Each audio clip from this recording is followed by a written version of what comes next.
اعوذ باللہ من الشیطان الرجیم بسم اللہ الرحمن الرحیم. کیا حال ہے کلاس؟ امید ہے آپ سب خیریت سے ہوں گے بیٹا. آج آپ کا یہ 12th ویک ہے بیٹا اور ہم حدیث کو ہی کنٹینیو کریں گے انشاءاللہ. اس ویک میں ہماری 20 حدیث مکمل ہو جائیں گی. اس سے قبل ہم 17 حدیث کا ترجمہ اور تشریح مکمل کر چکے ہیں، جبکہ سورہ بقرہ سے ہم نے 5 رکوع ترجمہ اور تفسیر کیے ہیں. انشاءاللہ اس ویک میں جب 20 حدیث مکمل ہو جائیں گی ہم رکوع کی طرف واپس چلیں گے. ٹھیک ہے. آج ہمارا لیکچر نمبر 27 ہے. اس سے پہلے ہمارے 26 لیکچر الحمدللہ مکمل ہو چکے ہیں اور آپ کا حدیث کا پورشن تقریباً آدھا ہونے جا رہا ہے. حدیث نمبر 18 کی طرف. حدیث نمبر 18 آپ کا بک کا پیج نمبر 302 ہے. ٹھیک ہے. اور حدیث جو ہے اس کا عنوان، اس کا موضوع جو ہے وہ ایسا نہیں ہے جس سے آپ پہلے سے واقف نہ ہوں. ٹھیک ہے بیٹا. اس کا موضوع تقوی اور حسن خلق ہے.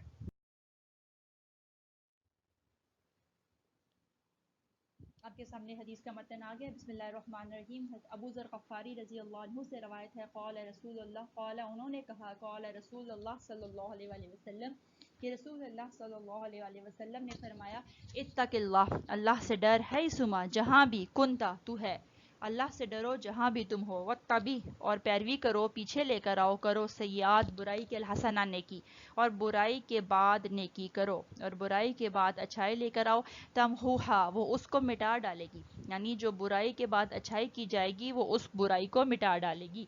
وخالق الناس، اور لوگوں سے سلوک کرو، بخلق حسن، اچھا، بخلق حسن، اچھا سلوک. رواہ امام احمد و ترمذی، اس حدیث کو امام احمد اور ترمذی نے روایت کیا. ٹھیک ہے بیٹا.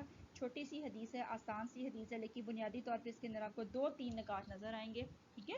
ایک بار اس کا با محاورہ ترجمہ کر لیتے ہیں. بسم اللہ الرحمن الرحیم. ابو ذر غفاری رضی اللہ عنہ سے روایت ہے، انہوں نے کہا کہ رسول اللہ صلی اللہ علیہ وآلہ وسلم نے فرمایا، اللہ سے ڈرو تم جہاں بھی ہو. دیکھیں ایک بات یہ ہو جائے گی اللہ سے ڈرنا، اللہ کا تقوی اختیار کرنا جہاں بھی آپ ہیں. دوسری چیز کیا ہو جائے گی؟ برائی کے بعد بھلائی کرنا، کہ وہ اس کو مٹا ڈالتی ہے. یعنی برائی کرنے کے بعد انسان اس کو اچھائی سے بدل ڈالے تو وہ اس کو مٹا ڈالے گی. ٹھیک ہے. اس کا ازالہ، اس کو ختم کرنے کی صورت یہی ہے. وخالق الناس بخلق حسن، اور لوگوں سے اچھا سلوک کرنا. تو 3 چیزیں یہاں پہ نظر آ گئی. ایک تقوی، دوسرا جو ہے وہ برائی کے بعد اچھائی کرنا، اس کو توبہ بھی کہا جا سکتا ہے، اور تیسری چیز جو ہے وہ حسن خلق ہے، اچھا اخلاق ہے. اور اس روایت کو امام احمد اور ترمذی نے روایت کیا. جی تقوی کے بارے میں بیٹا ہم فرسٹ ایئر کمپلسری میں پڑھا ہے تو ہم اس کو بہت لمبا نہیں کریں گے. ٹھیک ہے. آپ نے فرسٹ ایئر کمپلسری میں پڑھا، فرسٹ ایئر الیکٹیو میں آپ نے بہت ڈیٹیل سے پڑھا کہ تقوی سے مراد وہ عادت ہے، وہ خلق ہے جس میں انسان اللہ تعالیٰ کے خوف سے برائی کو چھوڑتا ہے اور نیکی کو اختیار کرتا ہے. گویا 3 چیزیں ہوں گی تو تقوی کی ڈیفینیشن مکمل ہوگی. ٹھیک ہے. اللہ تعالیٰ کا خوف، اللہ تعالیٰ کا ڈر، اللہ کی محبت ہونا لازم ہے. دوسری چیز برائی سے نفرت کرنا، اور تیسری چیز اچھائی کو اختیار کرنا. اگر صرف اللہ کے خوف سے برائی کو چھوڑ دیتے ہیں، اچھائی کو اختیار نہیں کرتے تو تقوی نہیں ہوگا. اور اللہ کے خوف سے اگر اچھائی کو لے کر چلتے ہیں اور برائی بھی نہیں چھوڑتے تو وہ بھی تقوی نہیں ہوگا. ٹھیک ہے بیٹا. تو اللہ تعالیٰ کے خوف سے برائی کو چھوڑنا اور اچھائی کو اختیار کرنا تقوی کہلاتا ہے. آپ نے سورہ حجرات میں پڑھا نا، چھوٹی سی آیت ہے آپ کی فرسٹ ایئر کمپلسری میں تھی، ان اکرمکم عند اللہ اتقاکم، تم میں سے سب سے زیادہ عزت والا وہ ہے جو تم میں سب سے زیادہ پرہیزگار یا متقی ہے. ٹھیک ہے بیٹا. اس سے کیا مراد ہے؟ کہ جو تم میں زیادہ نیکیاں کرنے والا ہے. نبی صلی اللہ علیہ وسلم کی حدیث کا مفہوم بھی یہی ہے نا، کہ کوئی گورا کالے پر، کالے گورے پر، سرخ سفید پر، سفید جو ہے وہ سرخ پر. ٹھیک ہے. بعض روایات میں آتا ہے عربی کو اجمی پر، اجمی کو عربی پر، سیاہ کو سفید پر، سفید کو سیاہ پر، کوئی برتری نہیں سوائے تقوی کے. ٹھیک ہے. تو یہی تقوی ہے، اللہ سے ڈرنا. اللہ سے ڈرنا صرف اللہ سے ڈرنا نہیں کہ آپ کچھ بھی نہ کر سکیں، اس کے قریب بھی نہ جا سکیں. اس سے مراد یہ ہے کہ اللہ تعالیٰ کا آپ کو اتنا ڈر ہونا چاہیے کہ آپ برائی سے بچتے رہیں اور نیکیوں کو اختیار کرتے رہیں. اسی کا نام کا تقوی ہے. ٹھیک ہے. اصل میں آپ کے دل میں برائی سے نفرت پیدا کیجئے، برائی سے آپ دور رہیں، اللہ سے دور نہیں رہیں. ٹھیک ہے. اس کے بعد اگر ہم دوسری چیز دیکھیں تو جو یہاں ذکر ہو رہی ہے وَاتَّبِعْ سَیِّئَاتِ الْحَسَنَةَ تَمْحُوهَا، اگر برائی کے بعد نیکی کرو گے تو اس کو مٹا ڈالے گی. اس سے کیا مراد ہے کہ اسی کو قرآن نے کہا نا، ان الحسنات یذہبن السیئات، بے شک نیکیاں برائیوں کو مٹا ڈالتی ہیں. ٹھیک ہے. تو اللہ تعالیٰ کو بیٹا وہ گناہگار بہت پسند ہوتا ہے جو اس کی بارگاہ میں آ کے توبہ کرتا ہے. ٹھیک ہے. انسان تو خطا کا پتلا ہے، غلطیاں اس سے ہوتی ہیں. اس کے بعد اسے کیا رویہ اختیار کرنا چاہیے؟ ہم نے جب دوسرا رکوع غالباً کہ تیسرا پڑھا تھا تو آدم علیہ السلام کا رویہ بھی ہم نے وہاں پڑھا تھا، اور ابلیس کا بھی. ابلیس نے کیا کیا تھا؟ ابا واستکبر وکان من الکافرین، اس نے تکبر کیا تھا اور انکار کیا تھا اور شیاطین میں سے ہو گیا تھا. ٹھیک ہے. کافروں میں سے ہو گیا تھا، دھتکارے وہ میں سے ہو گیا تھا. جبکہ آدم علیہ السلام کا کیا پڑا تھا کہ جب آدم علیہ السلام سے غلطی ہوئی تھی تو انہوں نے کیا کیا تھا، فَتَلَقَّىٰ آدَمُ مِن رَبِّهِ کَلِمَاتٍ، تو اس نے اپنے رب سے چند کلمات سیکھ لیے. گویا توبہ کے کلمات سیکھ لیے، معافی کے کلمات سیکھ لیے. تو غلطی وہاں دونوں سے ہوئی ہے، لیکن ایک اکڑ گیا ہے، ایک نے تکبر کیا، جبکہ دوسرے نے اللہ تعالیٰ کی بارگاہ میں معافی مانگ لی. تو ہم نے وہ رویہ اختیار کرنا ہے جو آدم علیہ السلام کا ہے. تو وہ کیا کرے گا، وہ جو ہم سے غلطی ہوئی اس کو مٹانے کا ذریعہ بنے گا. ٹھیک ہے، برائی کے بعد یہ نہ سوچیں جتنی مرضی برائیاں کر لیں کہ اب میں اس کے بعد اچھائی کروں گا تو کیا ہوگا، ساری زندگی گناہ کیا، اب اس کے بعد اچھائی کا کیا فائدہ. تو ہماری برائیاں جو ہے نا وہ اللہ تعالیٰ کی رحمت سے زیادہ وسیع اور بڑی نہیں ہیں، ان کے ڈھیر اللہ کی رحمت کے ڈھیر سے بڑے نہیں ہیں. تو کوشش کی جائے کہ برائی کرنے کے بعد اس کو اچھائی سے ختم بھی کر دیا جائے. اس کو دوسرا نام توبہ بھی کہہ سکتے ہیں کہ آپ توبہ کر لیں. ٹھیک ہے، اور وہ کیا ہے کہ آپ نے دوبارہ وہ کام نہیں کرنا. ٹھیک ہے، انسان ویسا کام دوبارہ نہ کرے کہ اس کی وہی والی فیلنگ جو دوبارہ ابھر کے آ جائے. ٹھیک ہے، اور گناہ کے بعد اگر ندامت اور خلوص نیت سے ایک آنسو بھی نکل پڑے تو حدیث کے مطابق آنسو بہت قیمتی ہے اور اللہ کو بہت محبوب ہے. ٹھیک ہے، اللہ تعالیٰ تو انتظار میں رہتا ہے اپنے بندوں کی کہ وہ غلطی کرنے کے بعد توبہ کرے. نبی صلی اللہ علیہ وسلم نے فرمایا نا کہ اللہ تعالیٰ کو گناہ گار بہت پسند ہے جو گناہ کرنے کے بعد توبہ کرتا ہے، دوبارہ اس کی بارگاہ کی طرف آتا ہے. گناہ نہیں کریں گے تو آپ اس کی بارگاہ کی طرف کیسے جائیں گے، اس کے قریب کیسے ہوں گے، اور آپ اس سے معافی نہیں مانگیں گے تو کس سے مانگیں گے، اور وہ اگر آپ کو معاف نہیں کرے گا تو کس کو معاف کرے گا. ٹھیک ہے، وَخَالِقِ النَّاسَ بِخُلُقٍ حَسَنٍ، اور لوگوں کے ساتھ اچھا سلوک کرنا، یہ سب سے امپورٹنٹ ہے. اگر آپ باقی چیزیں بھی دیکھیں تو اس کا تعلق انہی کے ساتھ ہے کہ جب آپ نے برائیاں کی، ٹھیک ہے، جب آپ نے اچھائی کو خیر بات کہہ دیا تو کیا کس کے ساتھ معاملہ تھا، وہ لوگوں کے ساتھ ہی معاملہ تھا نا. برائیاں کر رہے تھے، حقوق ادا نہیں کر رہے تھے، اللہ کے خوف سے گناہ کو نہیں چھوڑ رہے تھے، تو متاثر کون ہو رہے تھے، اس کی مخلوق متاثر ہو رہی تھی. ٹھیک ہے، تو اس کو اس سے بچانے کا طریقہ یہ کہ لوگوں کے ساتھ اچھا سلوک رکھا جائے.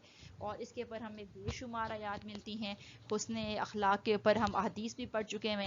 ٹھیک ہے، اور نبی صلی اللہ علیہ وسلم کی اخلاق کی قرآن میں تعریف کی گئی. کیا کہا گیا، اللہ تعالیٰ انک لعلی خلق عظیم، بے شک ہم نے آپ کو اعلیٰ مرتبت اخلاق پر فائز کیا. صرف اخلاق ہی نہیں، پھر وہ اعلیٰ مرتبت بھی، عظیم بھی، یعنی اخلاق میں اعلیٰ نہیں بلکہ عظیم اخلاق میں بھی اعلیٰ درجے پہ فائز ہوئے.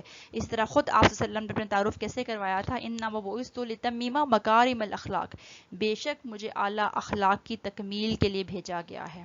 ٹھیک ہے، تو انبیاء اور اولیاء میں کی تو یہ بنیادی صفت ہوتی ہے، اور پھر نبی صلی اللہ علیہ وسلم میں تو یہ سب سے بڑھ کر تھی.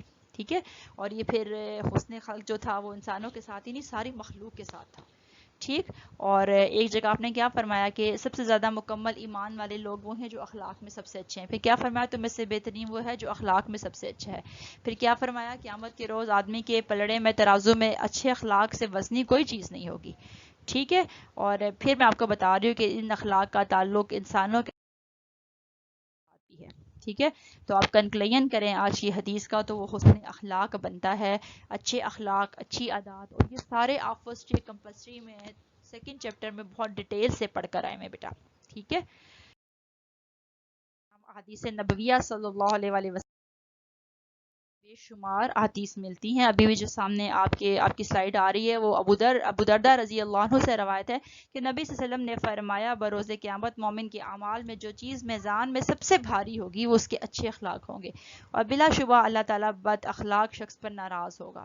اس کی وجہ سے اس کی مخلوق متاثر ہوتی ہے نا. ٹھیک ہے، اس کے اوپر فرق پڑتا ہے، تو پھر وہ اس مخلوق سے دور نہیں ہوتا، اللہ سے بھی دور.